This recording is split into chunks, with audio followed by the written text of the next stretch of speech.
Olá, pessoal, boa noite, tudo bom? Espero que Boa noite. estejam bem. Boa noite, pessoal. Graças a paz.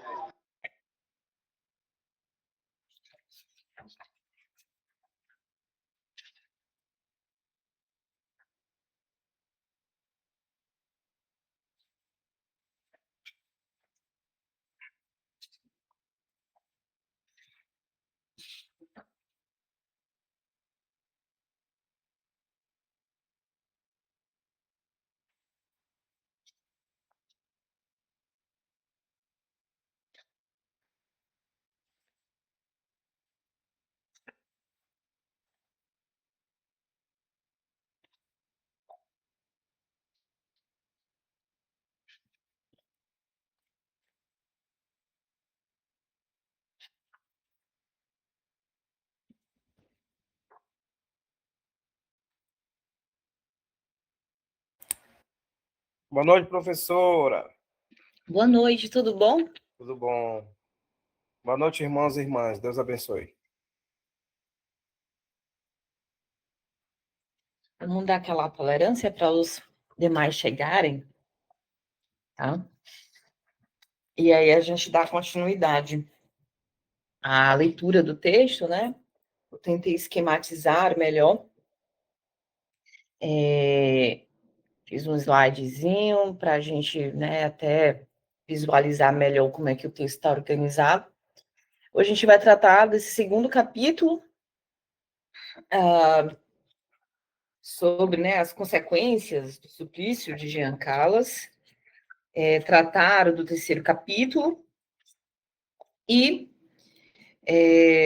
os demais que eu acabei, né, solicitando para vocês, a leitura, o capítulo 5, se me falha a memória, né, o capítulo 6, e eu fui marcando aqui, né, e sobre o conceito de tolerância e de intolerância, né, eu pretendo terminar esse texto discutindo desses dois conceitos, tá? Abuso da intolerância, e a gente vai passar para a abordagem literária, tá? Não sei quem já conseguiu, né, avançar na leitura,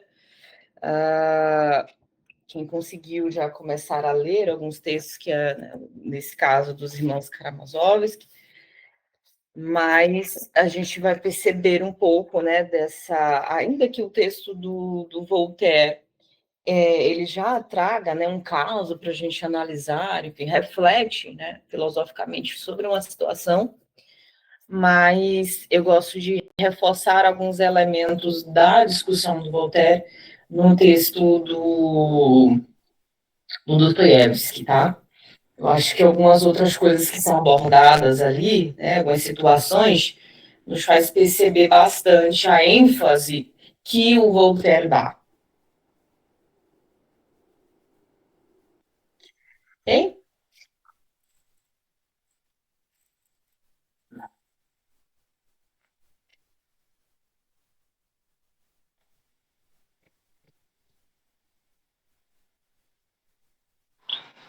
Professora, boa noite.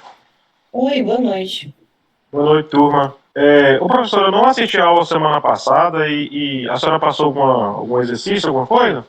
Não, só a leitura mesmo da obra do Voltaire, tá? Certo. Tá disponível no Moodle lá, né? Tá disponível todo o texto que a gente vai ler, inclusive o plano de curso já está disponível lá, para que vocês possam fazer a consulta e também acompanhar, né? Onde é que a gente está, enfim, quais são os textos que a gente está trabalhando, em que momento a gente está discutindo, tá bom? Mas qualquer Tá bom. coisa você pode mandar mensagem, viu? Fique muito à vontade também.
Gente, se eu não me engano, hoje vai ter conversas com o pastor, né?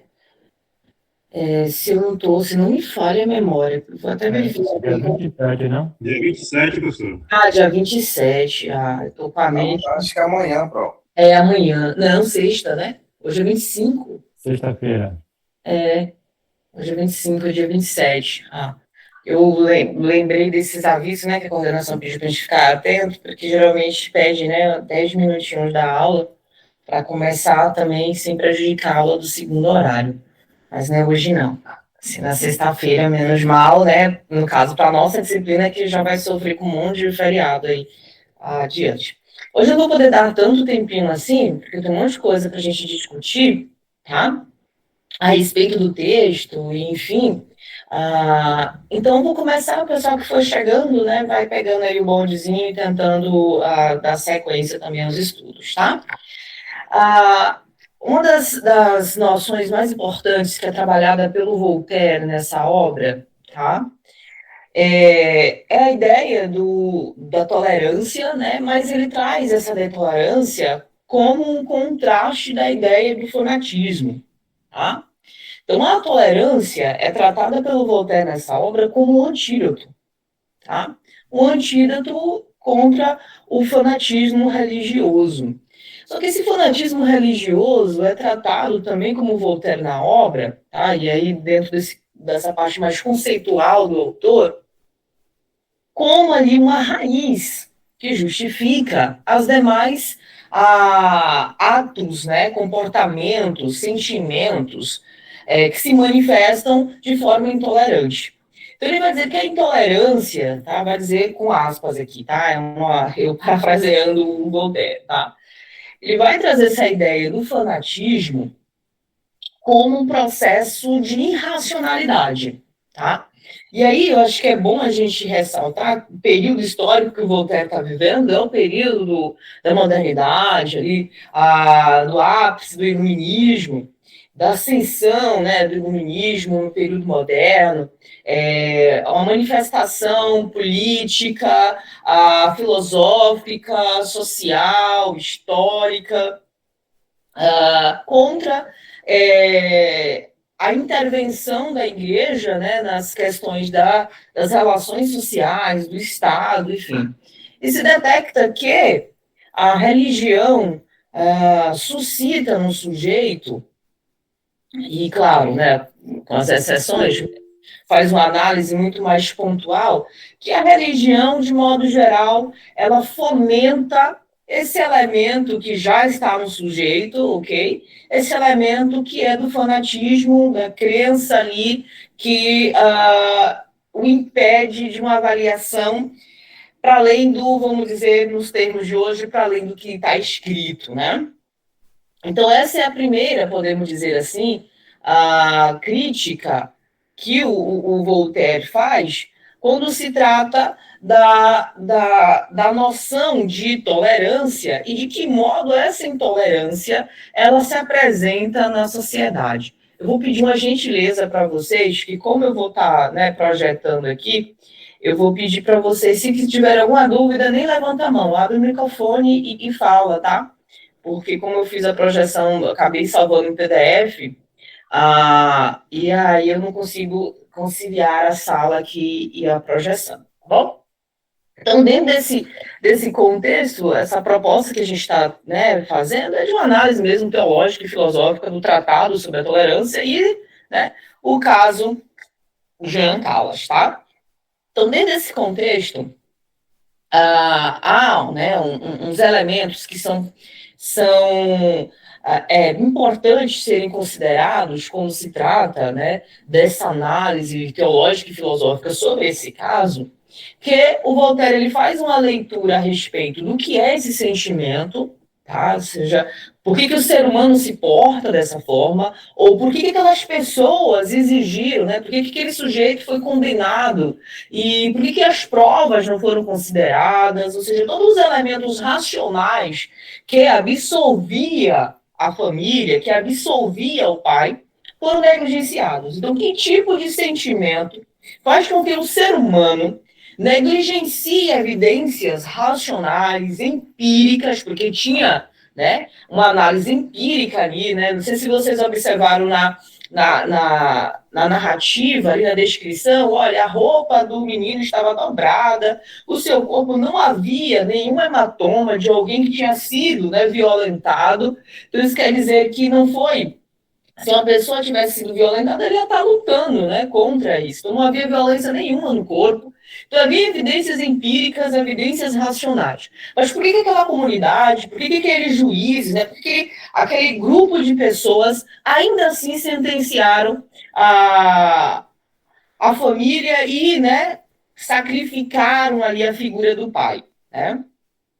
E aí ele traz isso para esse campo desse estudo. Vamos analisar o comportamento dessas pessoas, desses juízes. O que está motivando? O que está impedindo, né, que a compreensão racional seja restabelecida e seja ponderada para se emitir um juízo, né?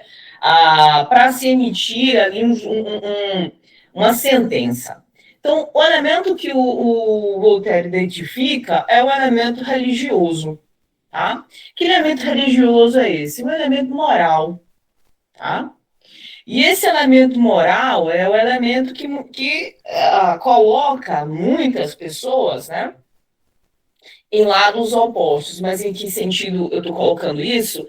Do eu sou um sujeito que representa a moral divina, eu sou um sujeito que materializo essa moral, tá? Então, olha, essa prática moral está vinculada e materializada em mim. Tá? Então, eu sou, por ser um seguidor, por ser cristão, o que mais, né? Nesse caso, o catolicismo, né?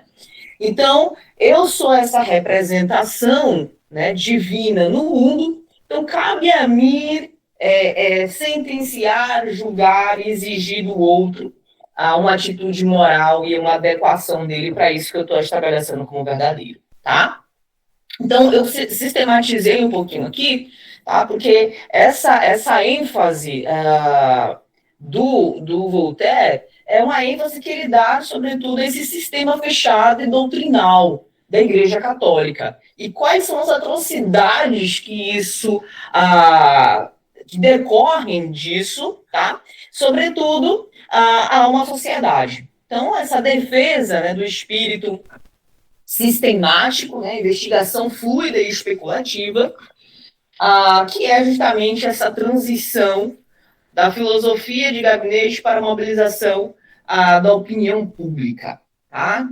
Então, esses são a tese principal do Voltaire está alicerçada dentro desse combate que ele faz à intolerância, esse combate que ele faz sobre esse sistema fechado, né, doutrinal, e nesse caso, especificamente, conceitualmente, a ideia do fanatismo religioso, tá? Só foi uma nota introdutória para a gente pegar o fim da aula anterior, né?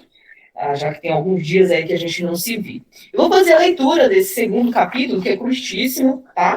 E aí vou avançando aqui no slide, então eu vou caminhar aqui para e passo a leitura do texto e algumas ênfases que eu quero dar, tá bom? Se os penitentes brancos for a causa do suplício de um homem inocente, da ruína total de uma família, de sua desesperação e do oróbio que deveria estar apenas associado à injustiça, mas que está vinculado ao suplício. Se essa precipitação dos penitentes brancos em celebrar-o como um santo, isso aconteceu, tá? Tornaram o filho do Jean Carlos um santo, né? Canonizaram. Isso fala também sobre o fanatismo religioso, tá? De como o ser humano se comporta diante de um mártir. Eu não sei se vocês já estudaram, tem um livro, que é um livro de história, tá? Que fala sobre os mártires. E acho que é um tema muito importante, né, para vocês lerem como um apêndice, como um anexo, para vocês entenderem por que a religião, sobretudo o catolicismo, necessita tanto de ter um mártir ali para se tornar o motor que vai ali alimentando, retroalimentando esse comportamento fanático, tá? Então é como se fosse o símbolo ali que constrói o ideal religioso, ok?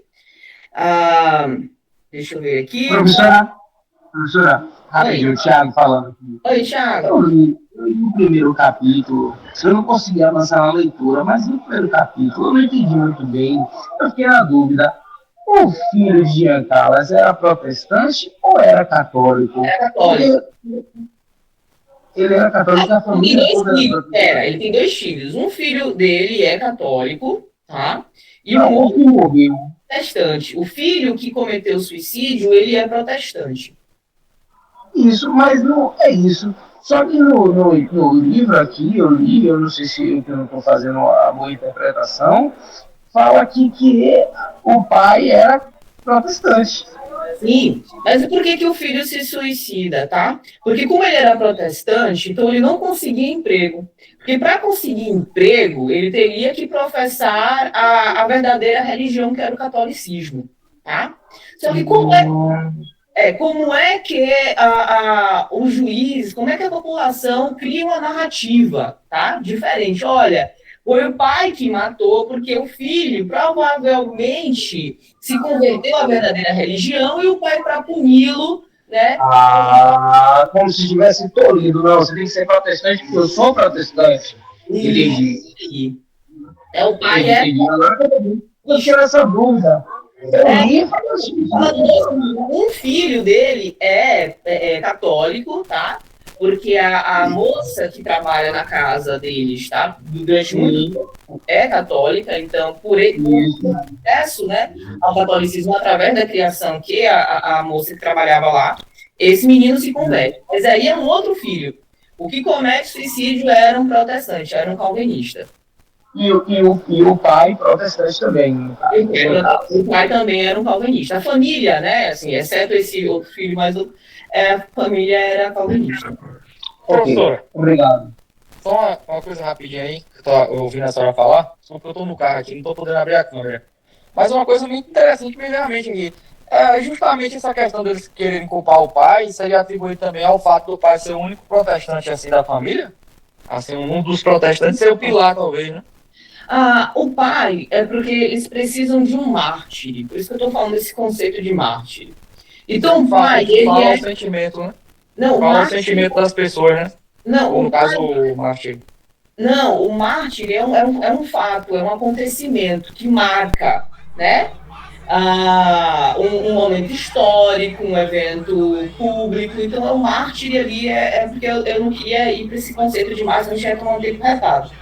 Mas o pai é um símbolo, tá? A morte do pai ali é um símbolo, ou seja, um símbolo de o que está prevalecendo ali? A verdadeira religião, a moral, a ética dessa religião e o silenciamento, né, dos demais que se opuseram, né, que se opõem à religião. Então, o pai é um símbolo, tá? O pai e o filho que acaba se tornando ali também, o filho que se suicidou, acaba se tornando ali uma figura, né? Eu falo o termo canonizar porque ele se torna agora um santo, tá? O santo que morreu em nome da fé católica, né? O santo que morreu porque tentou ali confessar a sua fé, né, ao catolicismo, a sua conversão ao catolicismo, mas os protestantes mataram. E aí um tema interessante que fala muito sobre essas narrativas, né? A gente vê isso não só no âmbito religioso, no âmbito político, social, isso acontece muito, tá? Que é a manipulação das narrativas.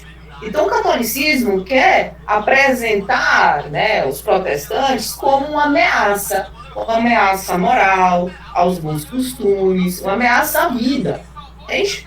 Então, por que eles montam essa narrativa? Tá? Montam essa narrativa por quê? Porque apresentar o pai como responsável vai falar, olha, isso é o protestantismo, isso é a prática dos protestantes, eles não toleram, né? Então quer trazer para o outro, lançar para o outro um espelho que reflete a si mesmo. Tá? Então, o intolerante não é os protestantes. Não à toa que o pai, o outro filho, acho que o filho mais novo dele tinha se convertido ao catolicismo e como a lei mandava, ele pagava ali uma mesada, né, para esse filho, para ele ter se convertido à verdadeira religião. Então, o que a população, e não sei se vocês leem com essa desconfiança que eu leio do autor, mas olha como ele se refere. Se os penitentes brancos, tá, isso também é uma crítica de Voltaire, porque esse lugar da Igreja Católica, né, esse lugar da religião, os detentores do poder, da verdade, os que emitiam juízo, tinha uma questão também racial ali, tá? Muito forte, diga-se de passagem. Então ele não usa esse termo branco tão inocente assim. Lembra que no capítulo anterior tinha as cores, né? Não sei se vocês lembram isso. Mas enfim, que falava dos juízes, né? Não sei se vocês estão recordando desse detalhe. Se não prestar atenção, passa a se perceber mesmo. Então, essa era uma divisão que se tinha de quem ocupava certos cargos, né? Não à toa, se você for na Igreja Católica, eu falo isso porque como eu dou na Faculdade Católica, eu percebo isso muito mais, né, claramente, as vestimentas, né? As vestimentas mostram o lugar de poder que cada um exerce ali, tá? Então, aqui na aula inaugural é um evento, a aula inaugural e também a primeira missa, né, que eles chamam aqui. Então, você vê ali todos os padres, né, você tem o arcebispo ali, você tem ali toda uma questão simbólica, visual, que vai mostrando, né, os lugares que cada um pertence dentro daquele contexto ali. As roupas, né, os adereços que estão presentes nessas roupas. Então, tudo ali diz respeito aos lugares e o poder que exerce dentro daquele contexto. Tá?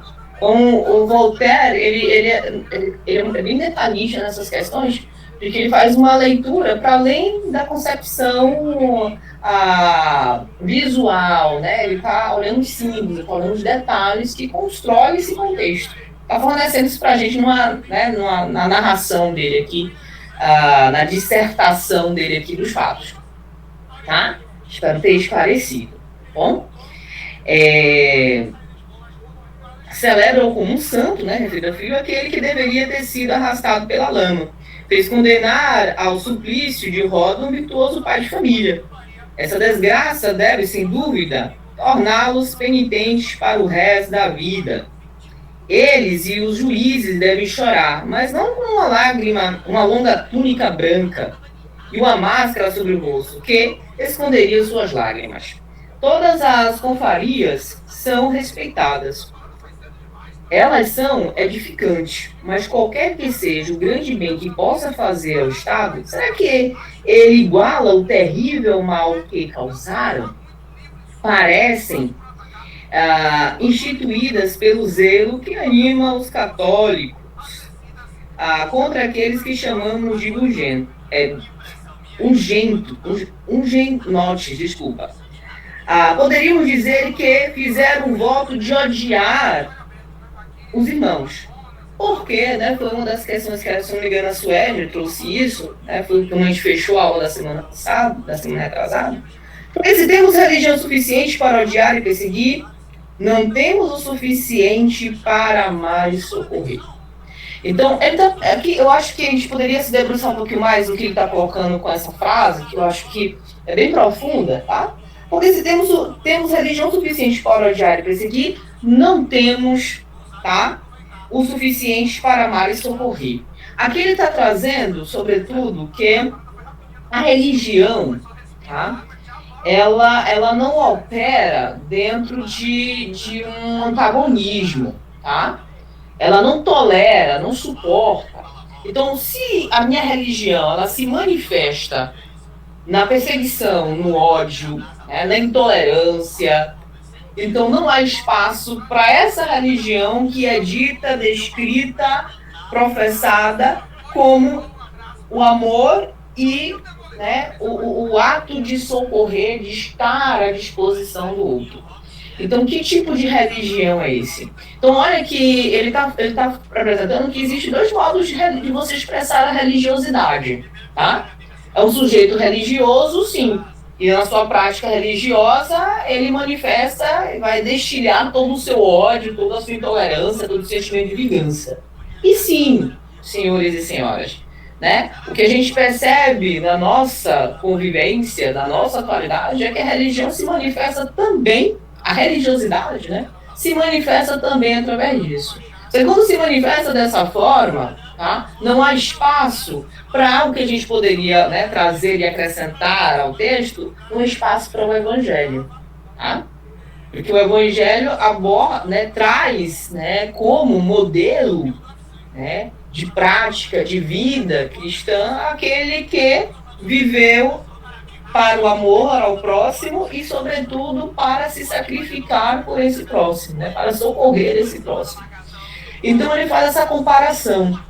E aqui, a gente poderia colocar, né, fazer um quadro, né, um lado essa religião do ódio, né, essa prática religiosa que alimenta e retroalimenta o sentimento de ódio, de vingança e de intolerância, e do outro lado, esse lugar da religião enquanto uma prática de vida que se manifesta a partir do amor, a partir do sacrifício em prol do outro. E aí, quando a gente coloca isso, né, sobre a mesa, quando a gente vai avaliar esses dois lugares em que está pensando, o Voltaire está falando de um lado sobre fanatismo religioso, o que ele produz, e de outro lado ele está falando da tolerância, né, um fanatismo irracional, né, uma prática irracional da religião, e do outro lado ele está falando de uma tolerância, ele está falando do lugar da ponderação, da racionalidade, tá? Eu não sei vocês, mas às vezes eu excedo um pouco as linhas do texto bíblico, falando, e tento fazer algumas interpretações, tá? Para além do tempo histórico do texto, da intenção teológica do texto, tá? Mas eu sempre me perguntei, em algum momento da minha vida, se era um conflito, né? De uma fé racional. Eu achava um culto racional. Eu achava isso palavras, né? Porque para mim eu era 8 ou 80. Então, prestar um culto racional. Então ficava meio naquela coisa meio assim, pô, que coisa estranha, né? Porque aqui fé, razão de um lado, né? Como é que se dá na prática, tá? Me parece que essa racionalidade é justamente o que possibilita a gente experimentar, né, na conduta, vou chamar de conduta religiosa, tá, aquilo que diz respeito a um processo, ou procedimentos, ou atitudes, ou ações, eu não sei como vocês querem chamar isso, tá? Que a gente materialize esse lugar da religião enquanto algo metafísico, desse lugar da fé enquanto algo metafísico, algo distante, algo que a gente não toca, não consegue ter os elementos quantitativos, qualitativos, mas a gente converte isso em ação, em ato. Então a gente materializa isso que é metafísico. E ele está trazendo essa materialização, né, daquilo que é metafísico nessa racionalidade, nessa prática, né, que ele chama do amor, que nada mais é do que os atos, né? Então o amor não é um conceito abstrato e, né, só evocando a Bell Hooks, né? O amor não é uma prática abstrata, não é um conceito, é uma ação. Então a ideia de amor aqui é uma ideia de ação, então é materialização, tá? E essa questão do socorrer, tá? Eu não sei se socorrer é o termo realmente. Eu estou confiando na tradução, né, aqui, porque é uma editora de confiança, que é a Unesp. Eu não sei se essa palavra socorrer realmente é do texto, eu não fui verificar. Mas vamos adotar esse socorrer, tá? Esse socorrer enquanto lugar onde Brenda se desloca do eu, tá? Se desloca do meu individualismo, se desloca dos meus preconceitos, né? Em direção ao outro, este outro que não sou eu. A gente não socorre a si mesmo, né? O socorrer pressupõe um outro.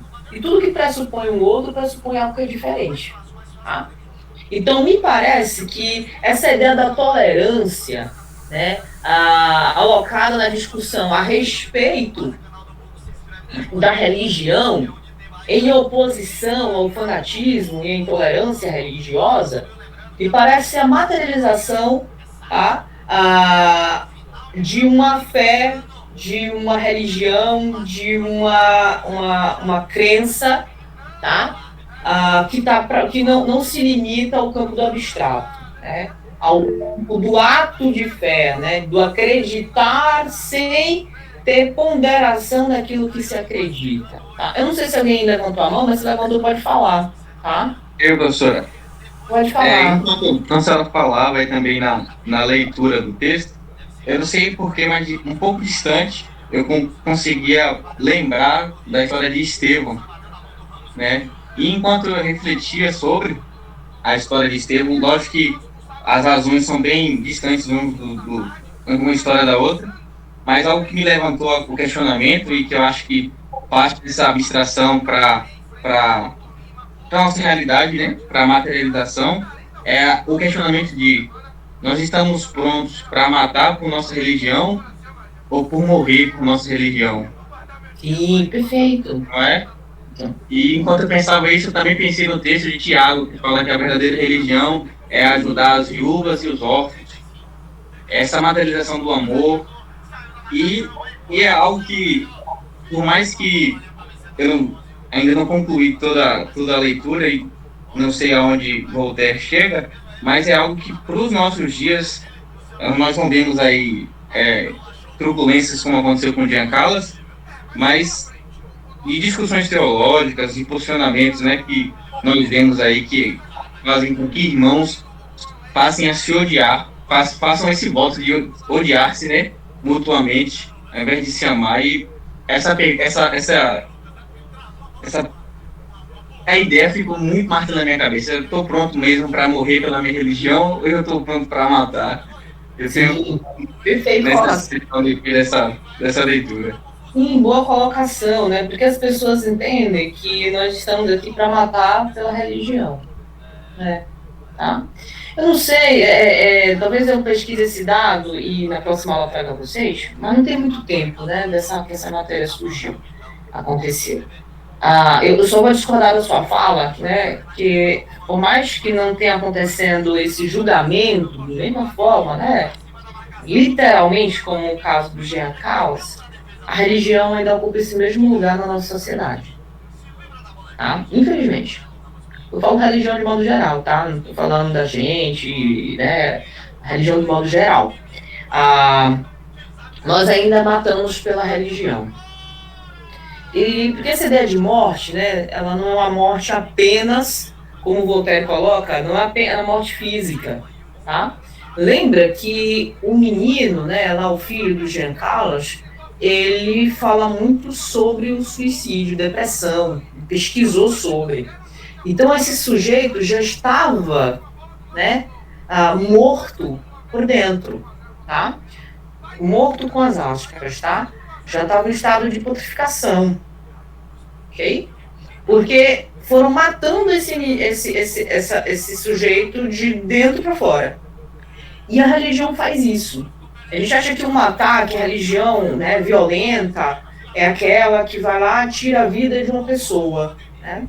Mas não, há outras formas da gente matar, tá? Matar ou ir matando, né, as pessoas. Mas o caso que eu ia trazer, um tempo atrás, teve um caso em Santa Catarina, tá? De um sujeito trans, travesti, e de um homem que matou, arrancou, né, o coração e falou que estava matando o mal pela raiz. que falou isso em nome da religião. Ah, professor, é um caso muito à parte, mas eu estou falando dos casos à parte mesmo. Tá? Esses à partes vão se multiplicando e não vão ficando só à parte, né? Porque isso é o que chega a gente através da mídia, né? Talvez é o que ganha, né, bastante ênfase midiática, porque toma uma proporção muito grande. Mas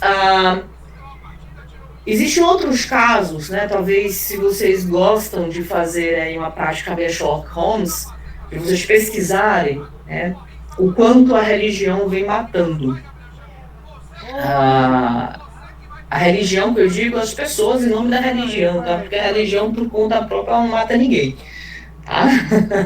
A religião não mata ninguém por conta própria. É eu, Brenda, né, assumindo a materialização dessa religião e meu atentado contra a vida do outro em nome dessa religião que eu digo tá, né, agindo a minha ação. Mas existem vários casos, né, vários casos.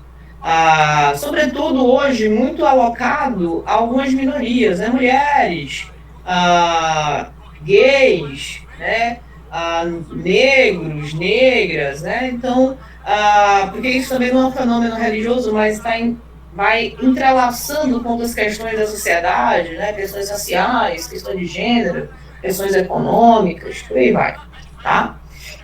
Mas o Voltaire, ele vai observando o comportamento daqueles que sentenciaram, né?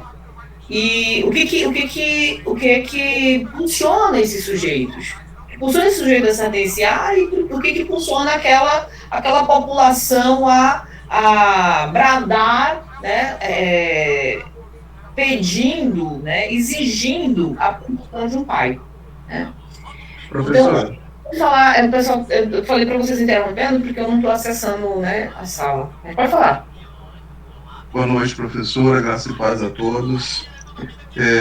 Na leitura do texto, me veio um pensamento de que a religiosidade aguda, ela tende a levar a pessoa à intolerância e ao fanatismo.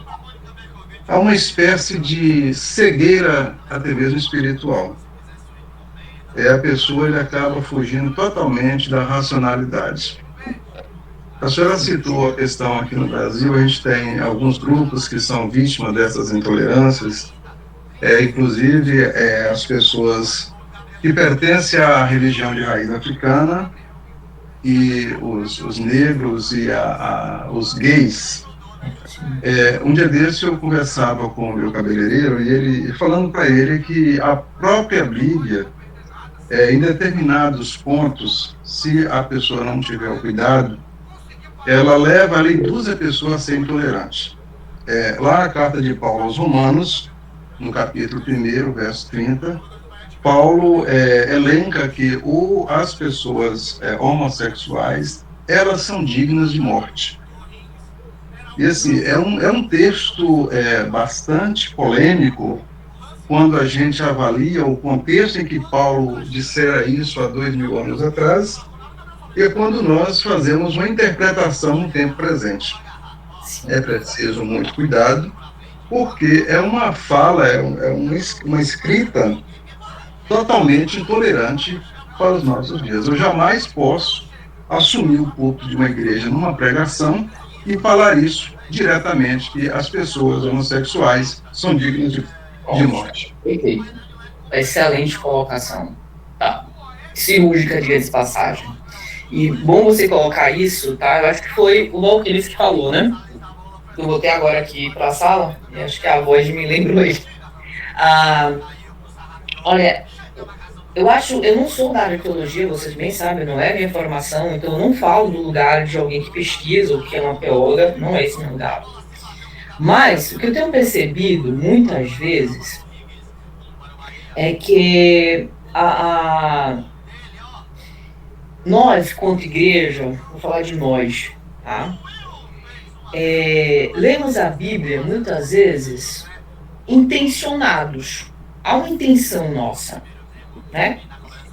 Então, quando eu leio a Bíblia com uma certa intenção, e talvez eu seja motivada, intencionada para acolher o próximo, talvez eu seja incentivada, intencionada a servir o próximo, tá?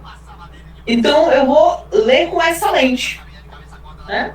Então, o Valquíris leu o texto de Paulo com essa lente. Olha, calma lá, não é bem assim. Vamos botar os pintos nos is aqui, vamos ver, né, vamos considerar esse texto a partir de que espaço, que lugar, quais são as ferramentas teológicas que vão me fazer analisar esse texto, tá? Mas, muitas vezes, o que me faz, e a minha intenção em ler um texto, é buscar ali um respaldo, uma justificativa para o mal que já está em mim. E eu quero praticar esse mal, tá? Por muito poucas razões, as pessoas se odeiam, tá? E desejam mal ao outro, e provocam o mal ao outro, sei lá. Eu quero que fulano morra porque ele torce pro Vasco e eu torço pro Flamengo, né? Então, essa intolerância, tá? Ela ganha fôlego na religião, porque ali é o meu espaço de legitimação. Porque ali não é a palavra de Brenda, é a de Deus. Então, se eu pego o texto de Paulo e leio, né? Isso mesmo. E leio com essa intenção, eu vou falar, olha, qualquer pessoa trans, gay, mulher, negro, negra, tá? Eles são alvo, e detalhe, eu faço isso tendo a certeza de que eu estou cumprindo, de que eu estou realmente exercendo a justiça. Porque, acredite, as pessoas que sentenciaram o Jean Carlos, elas estavam convictas de que estavam fazendo certo, tá? De que esse era o correto, de que elas estavam realmente sendo justas, estavam ali cumprindo a justiça divina. Então, esse é o grande detalhe, sabe? A religião, muitas vezes, ela é apresentada já nesse lugar. Então, as pessoas, o pastor tá lá, né, pregando e dando ênfase de que o pecado é isso, o pecado é isso, o pecado é isso, beleza.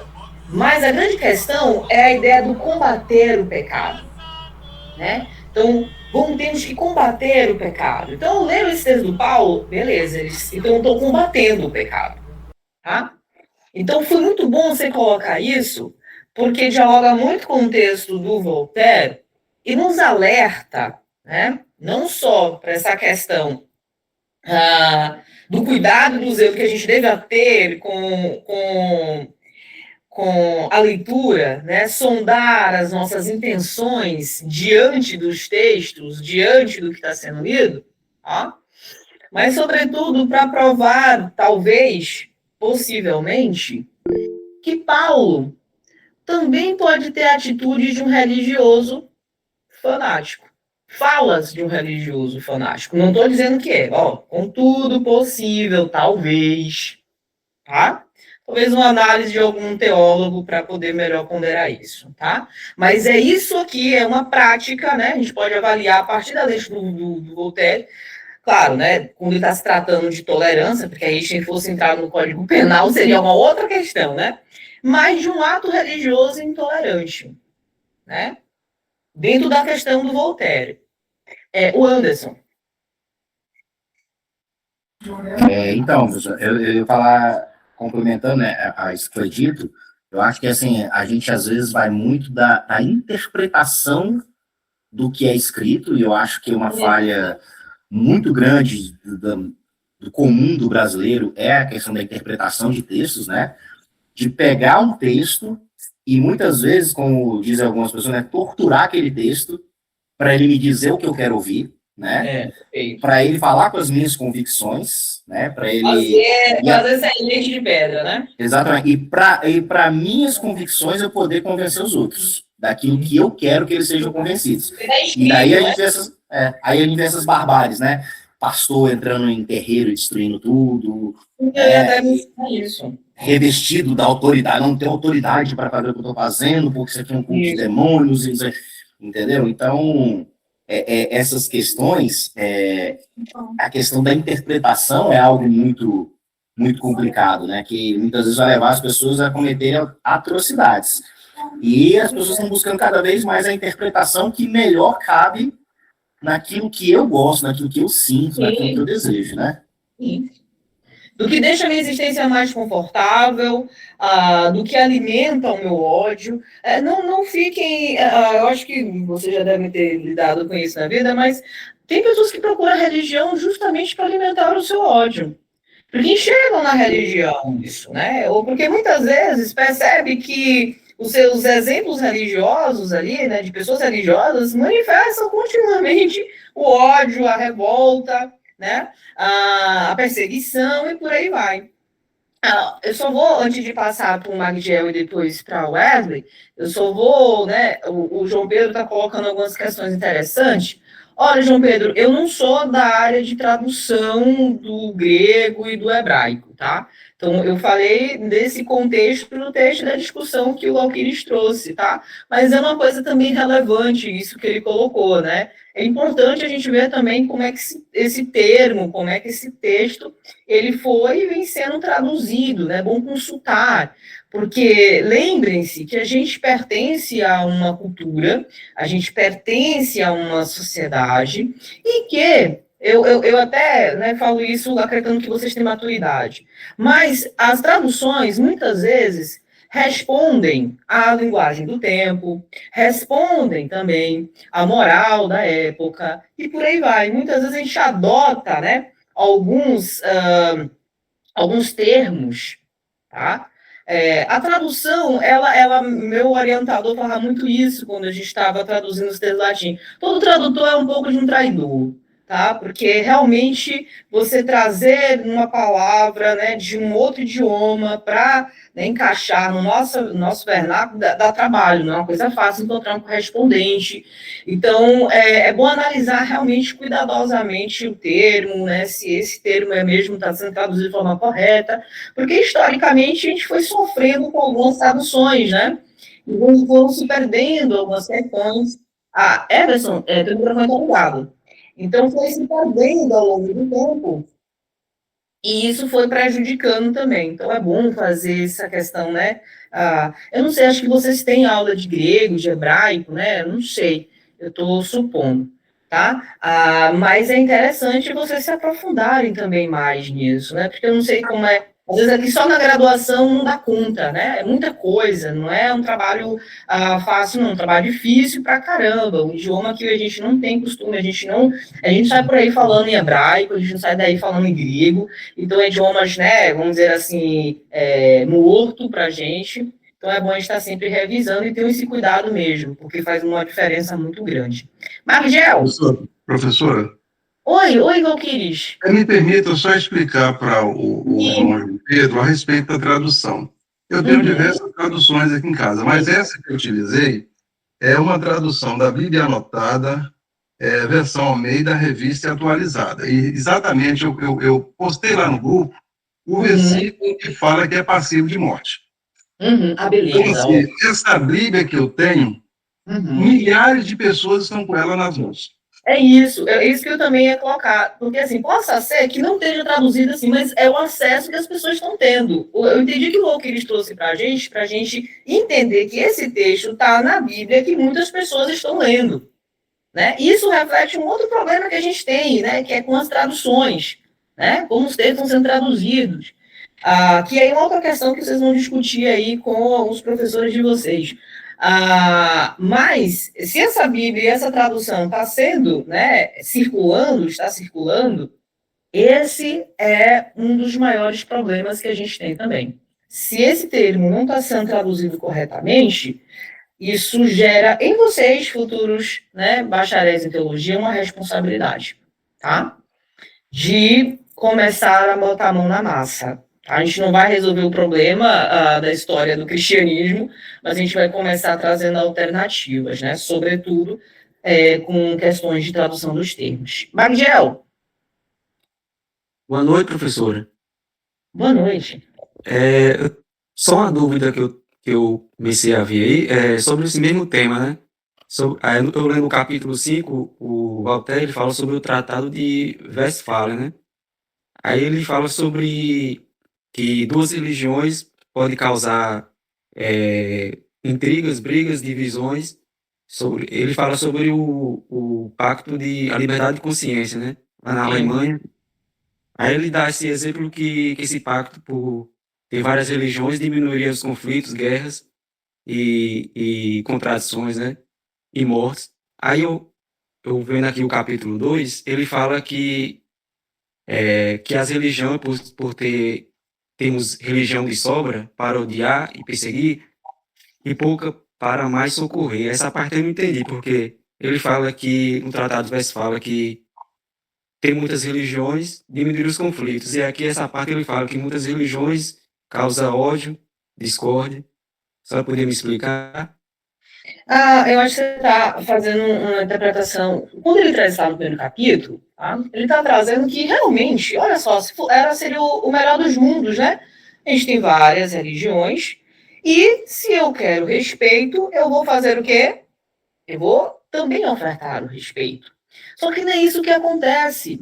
Hoje, no mundo, a gente também tem uma diversidade de religiões. Por que tem uma diversidade de religiões? Isso nos torna mais tolerantes? Não.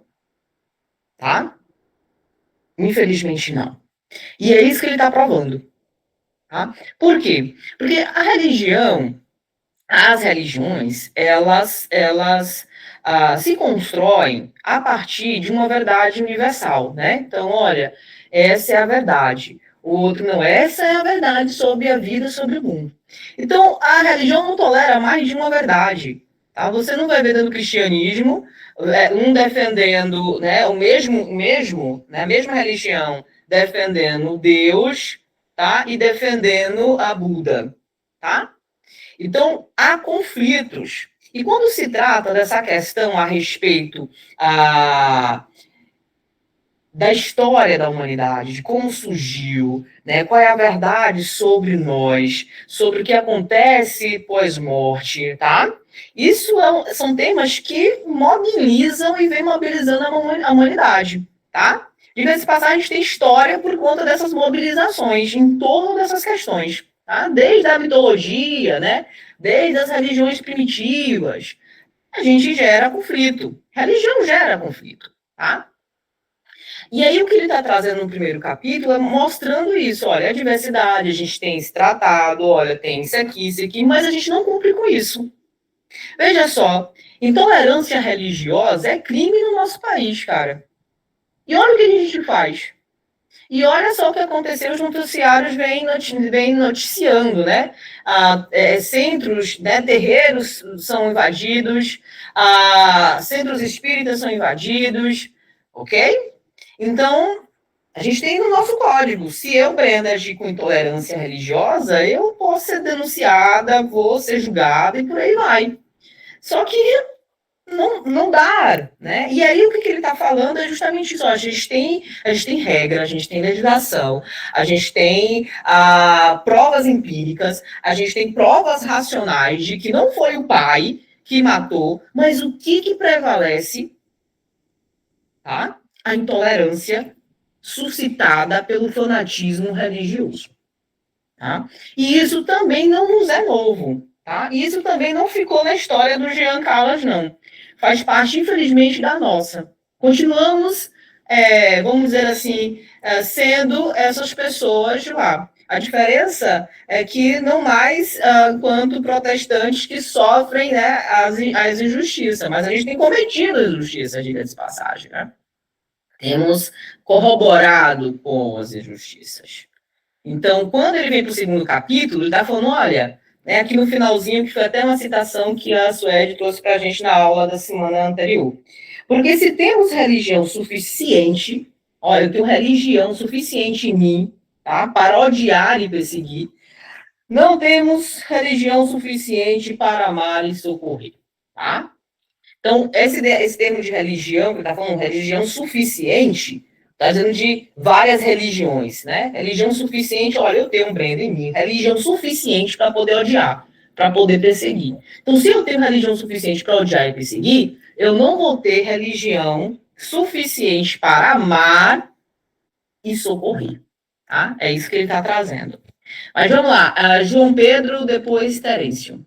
Acho que o Wesley tinha pedido, não sei se desistiu.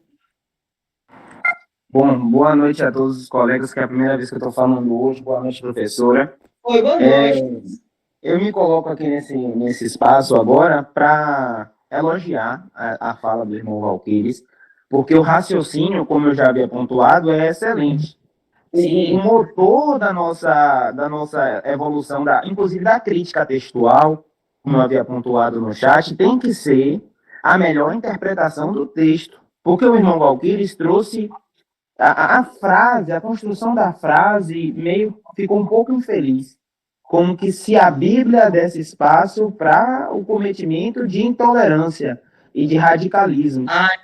Essa construção, para mim, se soou um pouco infeliz, porque não é necessariamente a Bíblia. A gente vai usar essa dúvida para tecer uma crítica à crítica textual, a forma como a gente traduz alguns termos e a forma como alguns termos são disseminados. Então, quando a gente vê, o irmão usou o exemplo de 1 Romanos 1,32, onde se fala, onde se tem ali a palavra, eu peço licença para olhar no dicionário grego, mas a palavra... Axios, meu irmão. Ela não necessariamente se limita à morte física, mas ela também é usada ao apartamento do homem para com Deus, à morte espiritual. Então, quando a gente fala que a Bíblia, a gente que traz essa confusão, na verdade, ou a má interpretação da Bíblia, ou um problema de crítica textual. Um dos dois, mas como cristãos, a gente olha para as Escrituras e tenta extrair dela o mais próximo do texto verdadeiro, crendo que ele é exato e preciso. Da mesma forma, se eu ataco as interpretações erradas da Bíblia, como se a Bíblia fosse, eu também poderia atacar os remédios, porque pessoas tomam remédio sem prescrição médica, tomam remédio de forma errada. Para mim, eu trago como esse conceito.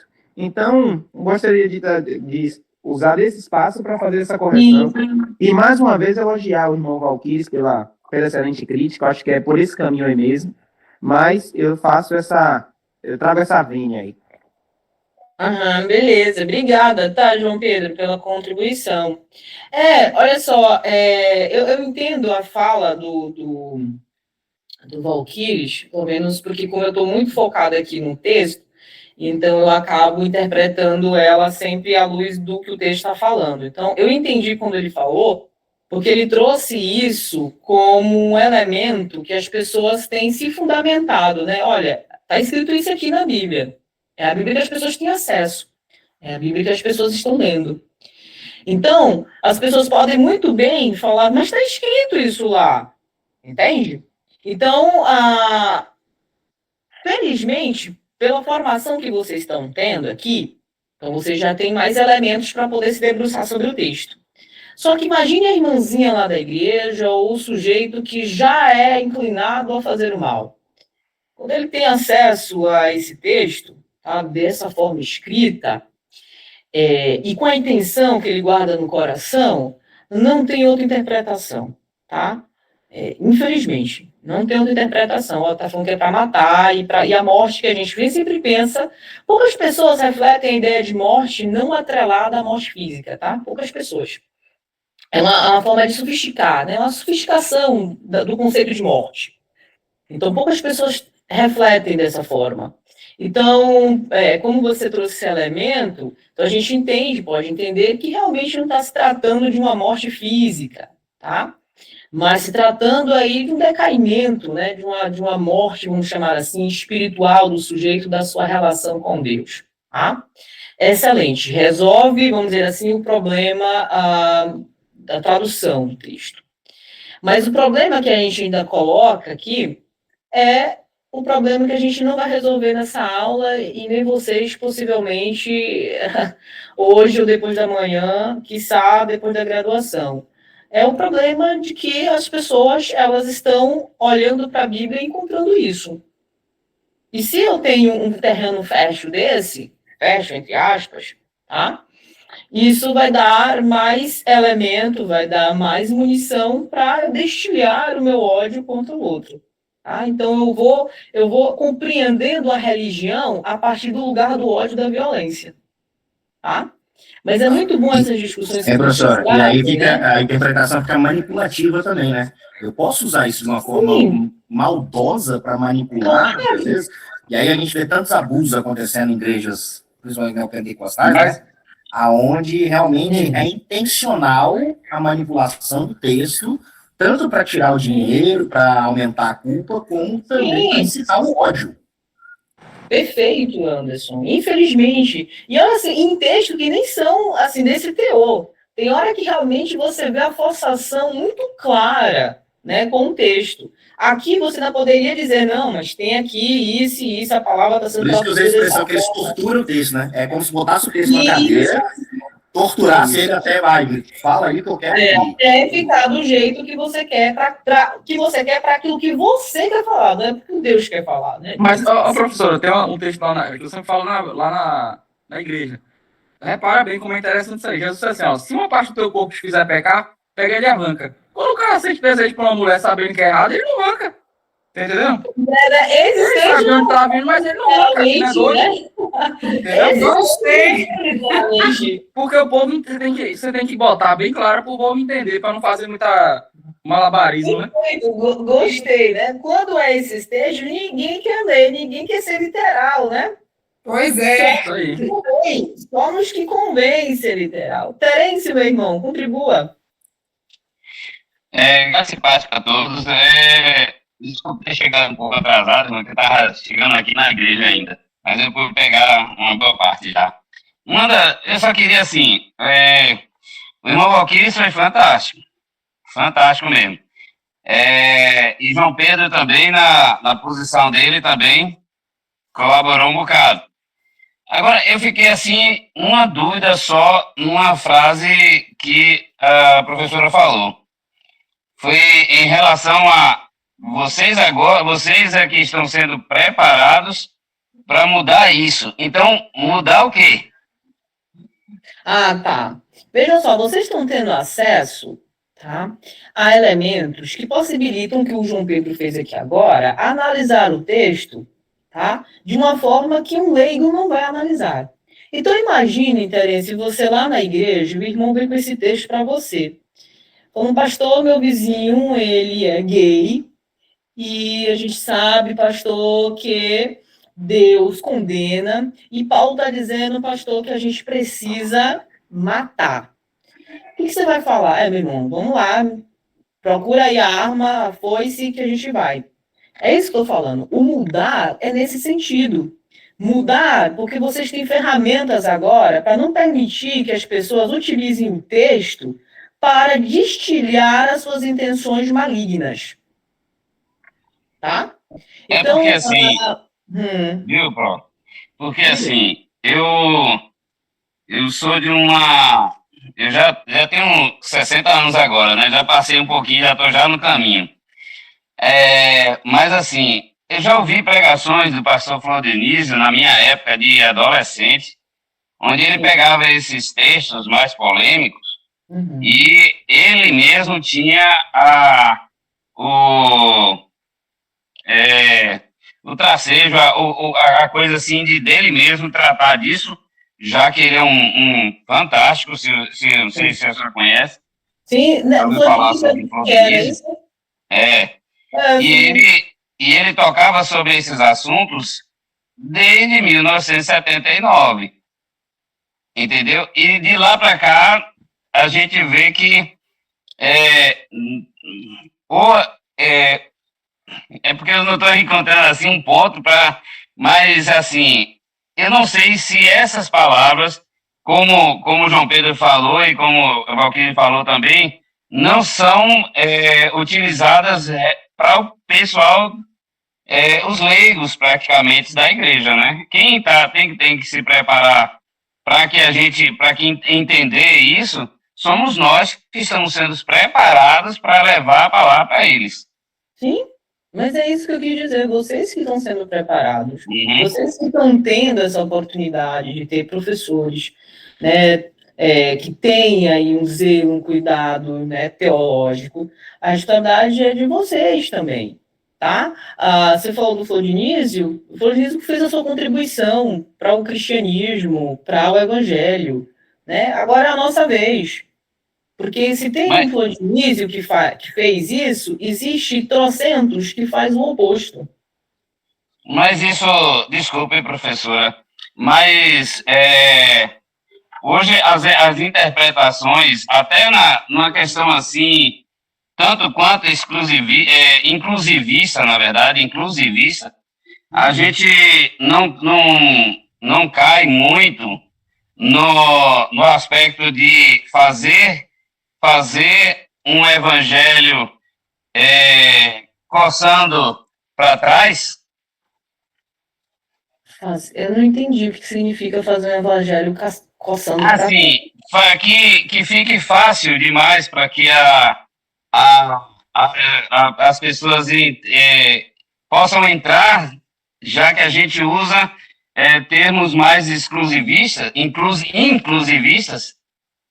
Eu não sei, eu estou tendo dificuldade para entender.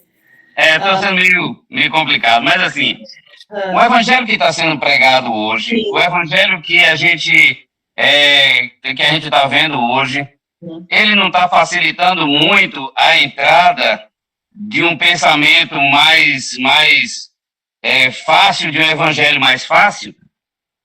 Agora eu entendi. Olha, se hoje, assim, eu acho que eu não consigo falar por todos, né? Não fiz nenhuma pesquisa de campo. Mas essa facilidade, né, que tem, pelo menos, soado de que o evangelho eu acho que eu estava conversando com o Anderson no WhatsApp, é sobretudo dessa religiosidade, tá? Rasa, rasteira, né? Como eu usei para ele, fast food. Eu vou na igreja, tá? Eu canto, eu levanto as mãos, eu tiro a foto, posto, e as pessoas acham que isso é viver o evangelho, que isso é ser uma pessoa cristã, católica, o que for, qual religião seja, tá? E aí é que é um problema, por quê? Porque quem está no púlpito retroalimenta esse comportamento, tá? Porque o que a gente tem hoje de líderes religiosos que ocupam o espaço do púlpito justamente para cooptar essas pessoas que querem hipergraça, perfeito, essas pessoas que querem ir lá atrás do milagre, da bênção e depois acabou, né? Eles querem só o Deus do milagre, eles só querem só o Deus da bênção.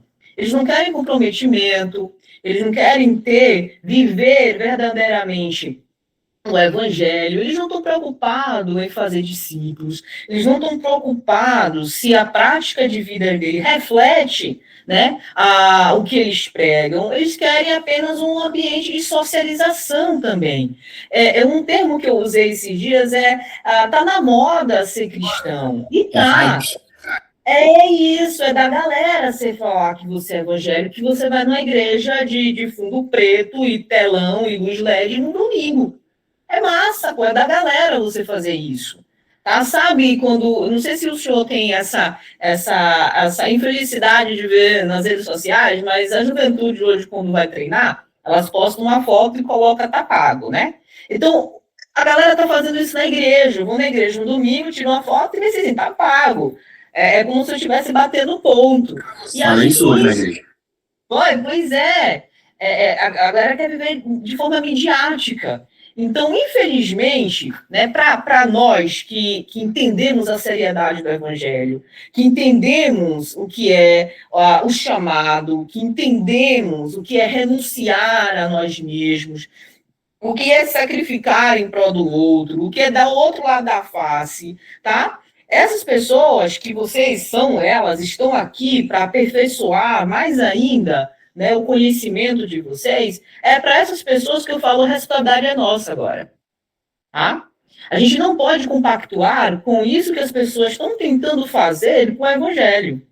Com isso que as pessoas estão tentando fazer com a palavra de Deus. E é uma coisa que a sociedade está falando. Eu sinto que eu sou, então eu passo a ser. Eu sinto, o homem fala, eu sinto que eu sou uma mulher, ele passa a ser uma mulher. Agora tem a pessoa que fala, eu sinto que eu sou evangélico, e passa a ser tratado como se fosse. E não há transformação. E como se não tivesse uma cobrança, né? Um preço para ser pago. Não há arrependimento, não há transformação. Então as pessoas estão também fazendo o quê? Moldando o evangelho à sua vida.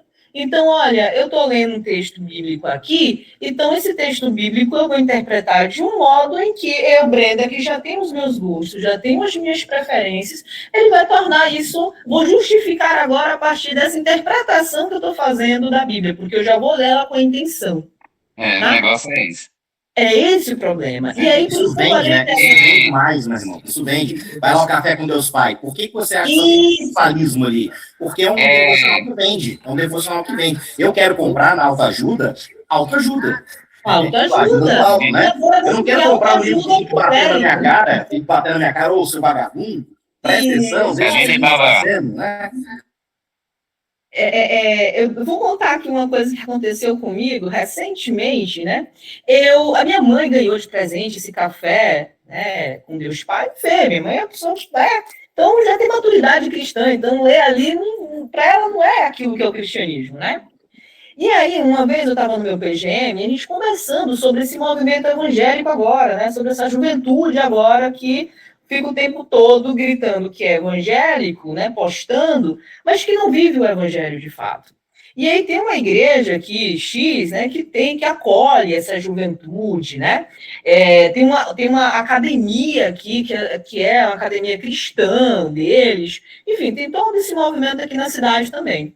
E aí eu vi um post, né? E eu comentei com as minhas amigas do PGM, que tinha lá no post, né? Será que o Deus Pai quer tomar café mesmo com essa galera? Eu achei aquilo meio que cômico, né? E aí acabei postando isso na rede social. Uma pessoa próxima de mim, do meu esposo, já com a relação de desafeto comigo, provavelmente lê Café com Deus Pai, se chateou, porque por alguma razão ela achou que isso era para ela. Só que era eu, Brenda, me comunicando com o pessoal que eu estava comentando sobre isso, né? E eu só postei a coisa, enfim, não fiz comentário, nada, né? E a pessoa veio me falar, sim, claro, segundo o Evangelho, eu falei, mas segundo o Evangelho, mas quando foi que essa pessoa, né, se converteu, ou quando foi que essa pessoa realmente entendeu o que é o Evangelho? Porque o Evangelho não é Brenda ler o café com Deus Pai, não, gente.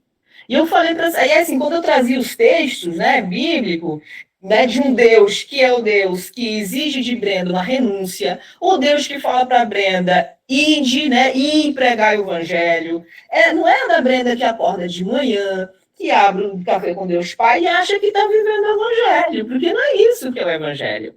Né? O evangelho não é ler o meu devocional e acabou. Não é o bater ponto no domingo e acabou. O evangelho é sobre Brenda no mundo. É como Brenda vive na faculdade, é como Brenda vive na fila do pão, é o que Brenda faz diariamente, tá? E, sobretudo, quando ela não está nos olhos, né? Sobre os olhos, né? Dos irmãos da igreja. Então, assim, uma das coisas que eu sou, né? Tenho essa coisa mais saudosa dos tempos de outrora, e olha que eu não sou uma pessoa, né, velha em termos de idade.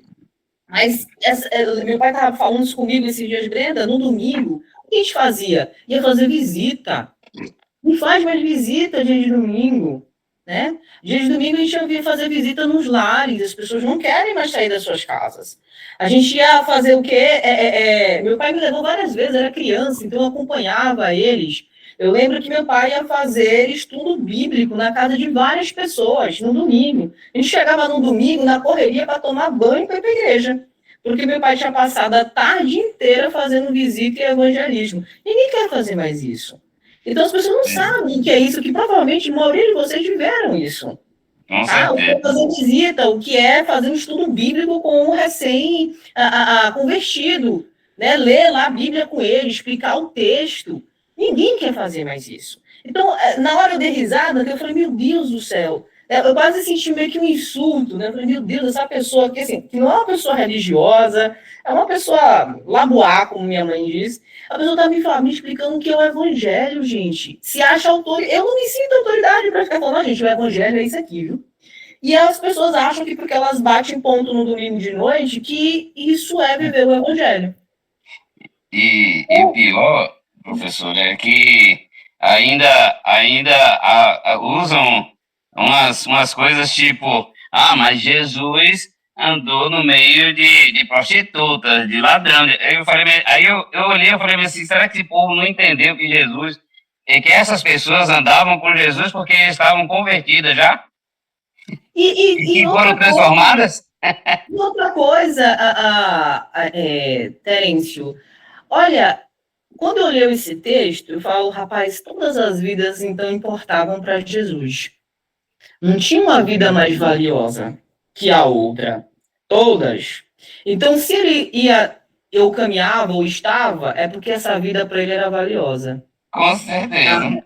Então, eu, Brenda, que vou dizer que vida é o que vida não é, né? Eu tenho que entender que se ele, que era o filho, estava fazendo isso, eu, Brenda, pecadora miserável, eu preciso entender que eu preciso fazer além disso e muito mais, né? Então, sair do nosso comodismo, né? Sair do conforto dos bancos, do ar-condicionado da igreja, tá? Eu queria muito, e aí não me levem muito a sério, mas eu queria que a gente tirasse um pouco dos confortos das igrejas, tá? Eu queria que a gente voltasse para um tempo onde não tinha data show, onde não tinha transmissão de YouTube, onde a gente precisasse ir no porta em porta, tá? Porque a gente está muito acomodado. Demais. A gente acha que porque está fazendo transmissão no YouTube... A igreja ficou muito confortável e aí as pessoas não saem do seu país. Não, e sequer estão querendo ir mais para a igreja, porque tem transmissão no YouTube. Por que eu vou? Se eu ligo a TV na minha casa, de pijama e assisto, tá? Então, a gente está tornando o evangelho... Por isso que o Terêncio está muito mais fácil. Pois é, a gente está pecando nisso. As pessoas não querem nem mais levar a Bíblia para a igreja, porque vai transmitindo lá no telão mesmo. Então, por que eu vou abrir? Por que eu vou levar? Né? Para que eu vou para a igreja se está no YouTube? Para que eu vou falar de Jesus? Né? Se, enfim, tem aí tanta gente falando... Então, essa facilitação, eu gosto de falar isso me incluindo na culpa, tá? Eu acho que a gente tem culpa nisso também. Mas vamos lá, Reinaldo, meu irmão, obrigada por ter esperado a gente discutir tudo isso, tá? Perdão aí pela demora. Tranquilo. Não sei se é um pouco de chover no molhado, mas assim, também pegando essa última fala da professora, eu sempre tenho comentado, quando a gente fala em evangelismo na nossa igreja, que, assim, perguntando, né, nós estamos preparados realmente para receber, assim, já que nós estamos lá dentro do nosso conforto, da nossa zona de conforto, achando que somos santos, né, e todos os outros são pecadores, nós estamos preparados para receber pecadores dentro da nossa igreja, com seus problemas, suas dificuldades, né, seus pecados. Eu sempre questiono isso. Estamos prontos? Né? Porque às vezes nós já vamos evangelizar com preconceito, selecionando quem realmente nós queremos ter dentro da igreja. Pessoas específicas, pessoas que já estão lá, pré-santas, né? Já estão encaminhadas. Né? Aí voltando aí no texto de Paulo, que o nosso irmão Valquírio leu aí, né? Aí eu lembrei aqui da frase, né, que de vez em quando eu ouço, né, a gente lê, acaba decorando, que texto sem contexto é pretexto para heresia, né? Então a gente indo lá no texto de Paulo, quando ele escreve lá aos Romanos, nós vamos ver que Paulo não está condenando a pessoa, né? Ele está condenando a sua atitude, né? O ato, o estado de depravação, a sua idolatria, né? E assim, o que ele traz dos gentios é que eles são conhecedores da verdade. Eles já conhecem a Deus. Então eles sabem da verdade. Porque no versículo 19, porquanto o que de Deus se pode conhecer, nele se manifesta, porque Deus lhe manifestou. Já está revelado. A pessoa já tem o conhecimento, conhece a verdade, sabe da verdade, mas ele está ali. né, sabe que Deus condena aquelas práticas, porque ele, na realidade, lista não somente, por exemplo, o homossexualismo, ele lista uma série de pecados. Né, ele traz ali uma diversidade de práticas que Deus condena, mas mesmo assim continuam praticando. Né? E o pior, né, que Paulo vai dizer, aprova quem pratica. Quem está lá realizando aqueles mesmos atos, né? Aí está lá, a sociedade é uma sociedade corrompida, né? A questão espiritual está endurecida, né? E o pecado está normatizado. É o que eu devo fazer. É isso que, a consequência dessa situação é que vai levar o homem a morrer. Esse é digno de morte. Ele não está condenado, ele não morreu ainda, ele não foi assassinado, não foi levado à morte. Mas este, se permanecer naquela situação, vai morrer. Né? E essa morte, ela é definitiva. Se permanecer naquele estado, este é digno. Mas assim, não é que aquela pessoa, né, que o texto lá nem é exatamente assim dizer que é digno de morte. Né? Deixa eu aqui me interlinear aqui no grego, assim, é adequado que essa pessoa venha até a morrer, se permanecer nessa situação. Não é um pouco de chover no molhado aí, mas estava pensando aqui. São umas discussões que a gente estava tendo. Oi, Wesley, nada, Reinaldo. Professor, só contar um negocinho rapidinho. Sim. Fizemos um trabalho em Pirambu, e lá tem uma pracinha chamada Pracinha mesmo, e lá no Ceará, né, lá em Fortaleza, e nós conseguimos levar 6 meninas, 6 prostitutas para dentro de uma igreja Assembleia de Deus, o que a gente estava utilizando para fazer os cultos. Rapaz, foi um terror, viu? Foi um terror. As meninas tudo vestidinhas de roupa de prostituta ainda e tudo, e fizemos o culto e 4 delas se aceitaram Jesus e tudo. Imagine se a gente não tivesse levado essas meninas lá para que o Espírito Santo de Deus pudesse convencê-las. Sim.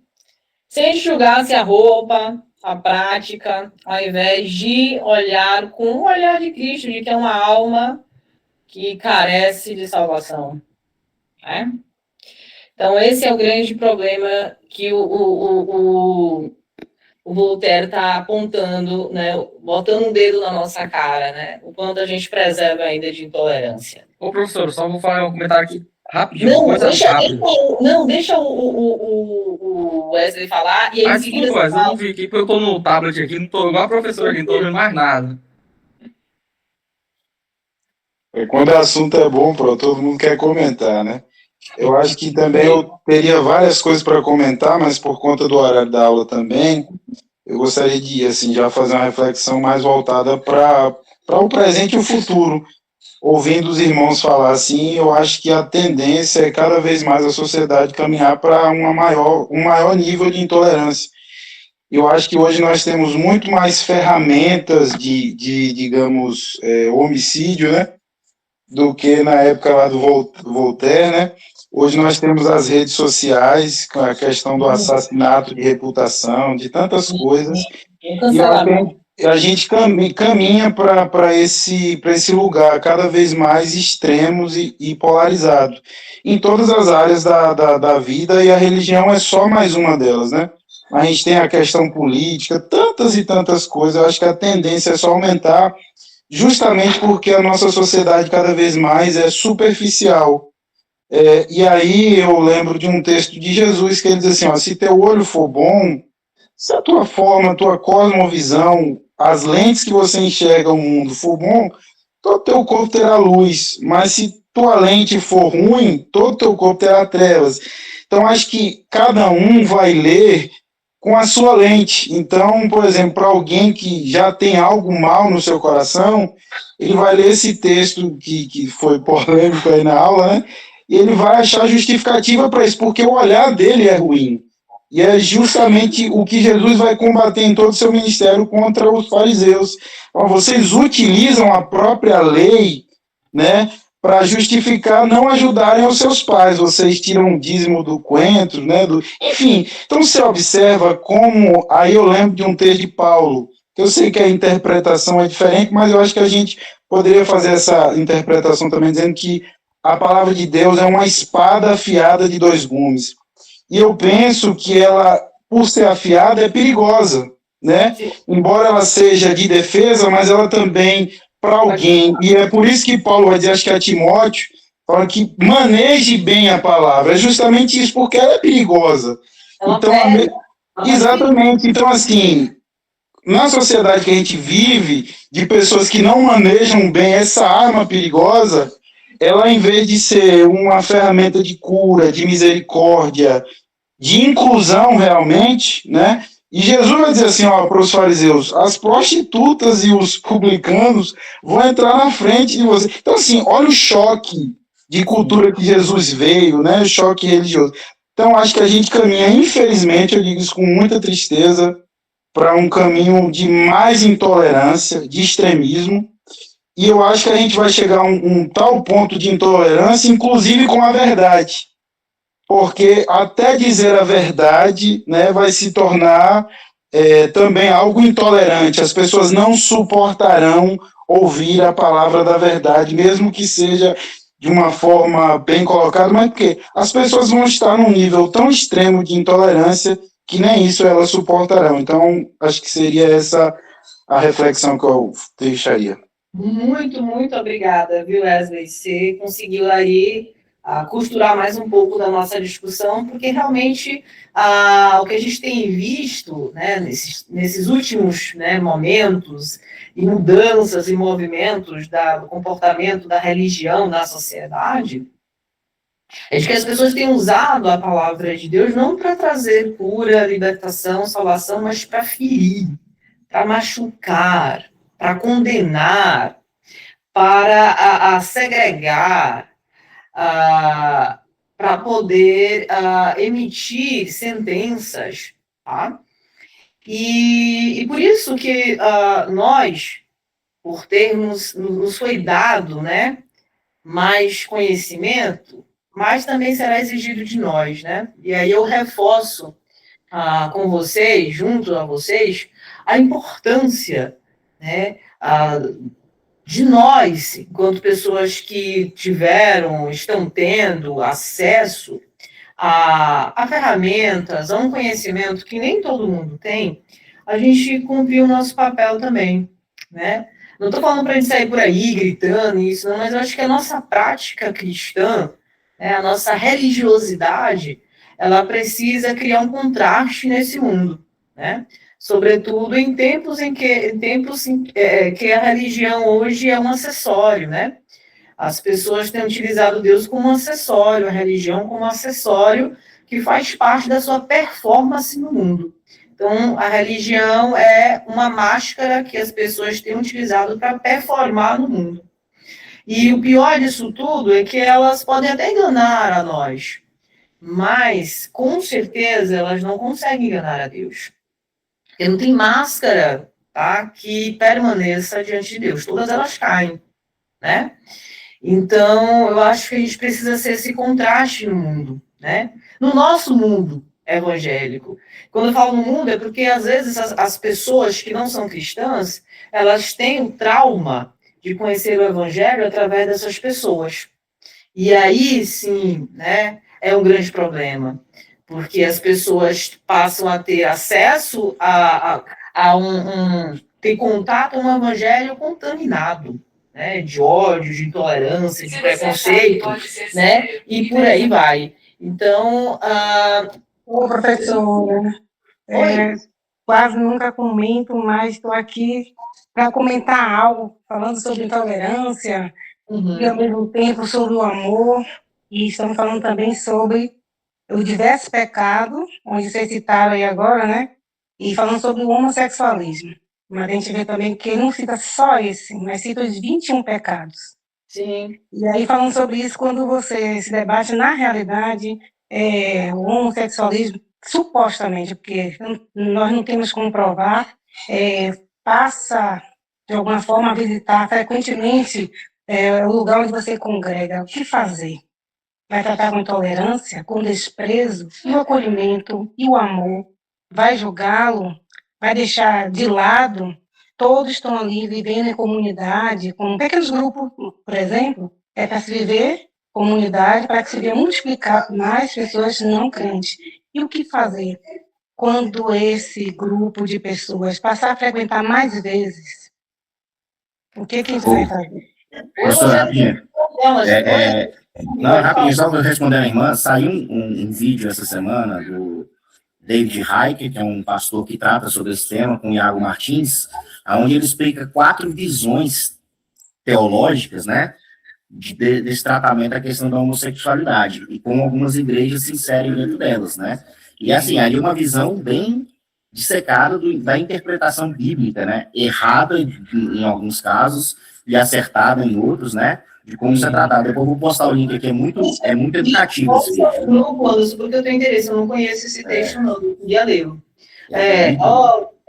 Berenice, o que acontece, né? O evangelho também é para essas pessoas, tá? Há uma diferença muito grande em não compactuarmos com o pecado, tá? Mas em transformar o nosso evangelho transformar não, porque o evangelho ele é amor, em expressar o nosso evangelho através do amor a essas pessoas e essas vidas, tá?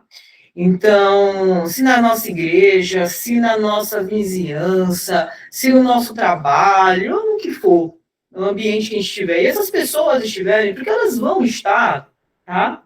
Acho que o que cabe a nós é apresentar esse evangelho que está disposto a amar, a perdoar, a acolher, a não julgar, a não condenar, porque não é o nosso papel. Então, isso vai acontecer e tem acontecido, tá? Então, acho que a gente também tem uma dívida, porque o evangelho muitas vezes tem sido apresentado como esse lugar de condenação, tá? Então, sai de perto, não quero meia, tem que morrer mesmo, tá? E várias outras afirmações diabólicas, a meu ver, tá? Postei, viu, professor, aí no chat, o endereço do vídeo, tá? Professor, eu ia falar rapidinho uma coisa, mas é coisa rápida. Vocês querem mudar a experiência de evangelismo de vocês aí? Tô falando que alguém chegou de tanta alma que eu não consigo nem contar. Para ouvir. Quando eu vou conversar com alguém, quando for evangelizar, pergunta, você não pode falar de Jesus, não. Conversa com ele e diz assim, conta a tua história pra mim. Tu vai ver uma coisa, rapaz, você vai sentir uma experiência, você vai te voltar de lá, muitas vezes evangelizado. Porque você vai ouvir histórias diversas. Deus vai mostrar estratégia através da história que eles vão te contar. A gente não conhece ninguém, entende? Então, a estratégia que eu uso tem dado muito certo. Sim, o lugar da escuta, né? O evangelho também é o lugar da escuta. Precisamos exercitar a nossa escuta. Né? Maria Angélica, que bom que você está. Senti sua falta na aula da segunda-feira. Comentei até aqui. Eu tive um problema familiar. Eu tenho filhos adolescentes e tem dia que a gente precisa se mover para resolver algumas questões. E aí eu não tive como estar na aula sentida, morrendo. Porque pense nesses textos que você passou, que tem formigado a cabeça da mulher. Tem dia que eu nem durmo, sabia? Anotando as coisas vindo, eu querendo dormir, as coisas vindo, eu levantando para anotar. Eu estou, assim, impactada por essa discussão que vocês estão fazendo a respeito da intolerância. E eu queria partilhar uma coisa que eu estou vendo aqui, que eu fiz algumas anotações, assim, na madruga. E eu sei se você vai pensar como eu, né? Eu penso que essa intolerância ela seja fruto dessa fragilidade, né? Que nós construímos uma face frágil, uma performance frágil, baseada nos artifícios, naquilo que a gente consegue colecionar de cristianismo, e é algo frágil porque sem vida. Então, por isso, quando eu olho para o outro, a face ética, a face performática do outro, como você trouxe a palavra performance, eu já ajudei a explicar aqui. Tem hora que eu penso uma coisa, mas não sei explicar. Então, assim, essa face do outro é como se fosse uma ameaça à minha estrutura. Então, por isso que eu me manifesto com intolerância, né? E outro dia o pastor Miquel me indicou um livro que eu quero trazer para você, para ver se vai caber, para eu usar esse texto da intolerância com mais esse de Levinas, que ele traz. Levinas entre nós. Entre nós. Você já ouviu falar, Bem? Eu orientei ano passado Oi? Travou? Não sei se travou aí, mas já voltei. Voltei, né? Eu orientei um aluno aqui na graduação da Faculdade Católica sobre o estudo dele foi Levinas. Então, eu tive que ler as obras do Levinas. Inclusive, eu tenho esses livros do Levinas. Se você precisar, você me fala que eu tenho eles em PDF, viu? Eu posso te mandar.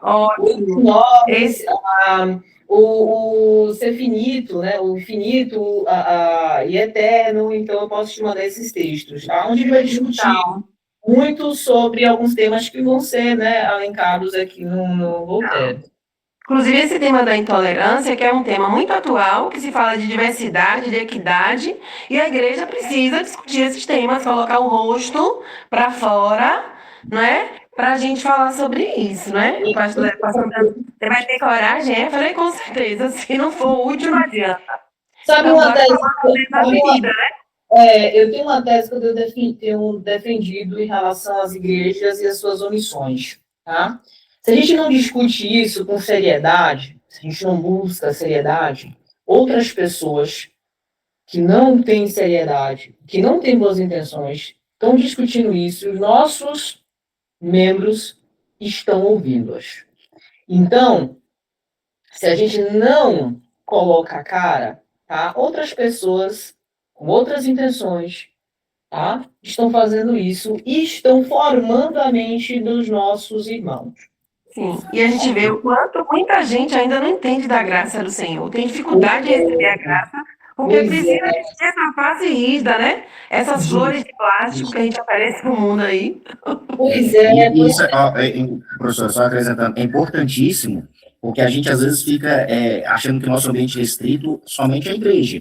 Mas nós temos que pensar aqui como futuros, de repente, capelães escolares, né? Como é que a gente vai tratar isso com nossas crianças? Porque a intolerância, ela acontece até nos meios culturais. Eu estava vendo essa semana agora, essa questão que aconteceu com o jogador do Red Bull Bragantino, e a atitude dele, deplorável, não é nem o pior, dele ter comentado que mulher não deveria apitar jogo de homem, não sei o quê.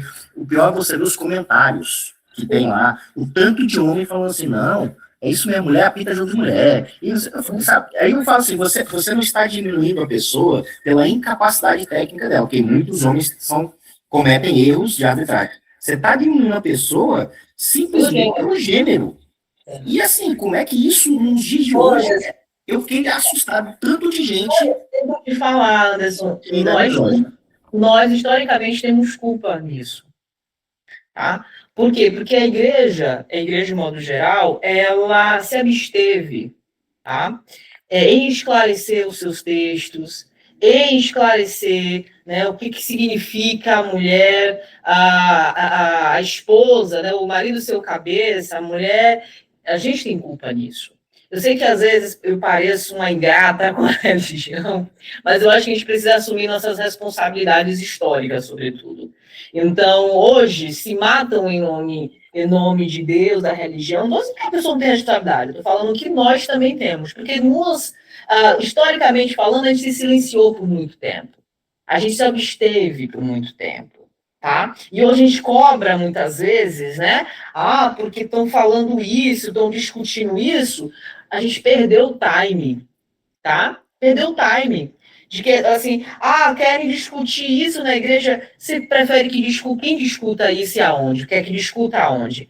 Discuta lá, na casa, na porta, no corredor, né? Porque outras pessoas estão discutindo isso. Então, nós assumimos a nossa responsabilidade, né, perante a igreja, perante a sociedade, ou a gente não vai poder depois, lá mais tarde, ficar cobrando. Tá? Então, vai discutir isso na igreja, vai gerar polêmica. Olha, meu irmão, a gente precisa entender que a igreja, né, ela não se restringe àquele espaço ali de muros e de paredes, não. Tá? A igreja, ela ocupa um espaço dentro da sociedade. Então, às vezes, o que eu deveria estar sendo formada por um espaço onde há um respeito, onde há um cuidado, onde há um zelo, eu estou sendo formada nessas questões lá fora, onde não há nenhum compromisso com a verdade, nenhum compromisso com o evangelho. né? Então, esses dias mesmo, que os jovens estão querendo discutir arminianismo e calvinismo no PGM. Meu irmão, levanta as mãos para o céu, porque eles estão querendo discutir isso no PGM. Porque imagine se eles estão discutindo isso em outro lugar. Aí vai ser um problema, né? Porque aqui a gente tem como trazer alguém que estude, que esclareça, que apresente, né? Com cuidado, com zelo, sem torturar ninguém teologicamente.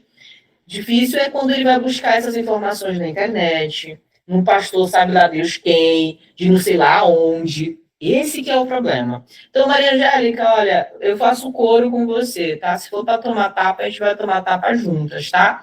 Mas eu acho importante a gente preservar e a gente se posicionar em relação a isso, tá? Para terminar a aula, que eu já tomei aqui o intervalo de vocês, eu indiquei esse livro para vocês, não sei se vocês lembram, mas o meu esposo escreveu no ano passado e lançou pela Mundo Cristão esse livro que é o Veneno da Língua, tá? O desafio evangélico de falar a verdade sem ferir, tá?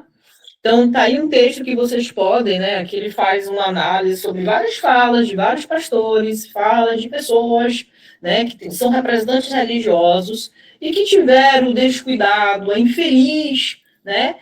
Ou a intenção infeliz mesmo, de usar a palavra de Deus para ferir pessoas, tá? Então, se vocês tiverem interesse, tá? Qualquer coisa me pede lá. É o único que eu não tenho em PDF. Essa capa aí eu vou traduzir para vocês. Isso aí é um chip de celular que eu trabalho com isso. Quando você passa a limalha muito forte, ela acontece essa coisa aí que tá na capa, ela fere. Aí une uma com a outra, aí fica... Pelo menos é o que eu vejo no meu trabalho, né? Mas é bem parecido. Ah, tá. Gente, obrigado. Eu fiz a chamada aqui na medida que vocês foram falando. Na próxima semana, só para vocês reforçarem, a gente vai ler o capítulo 5, tá? O capítulo 5 e o capítulo 6, tá bom? Para vocês virem afiados, porque a gente vai avançar nessa discussão. Eu ficaria a noite toda aqui, né, conversando com vocês, simplesmente recusaria o professor de entrar na sala, a gente ficaria aqui. Mas vocês têm outros momentos aí com outros professores de aprendizado, tá? Gente, um abraço, que o Senhor abençoe a restante semana de vocês, viu? Tchau, tchau, gente. Amém, professor. Boa noite. Boa noite. Tchau, professora. Boa noite.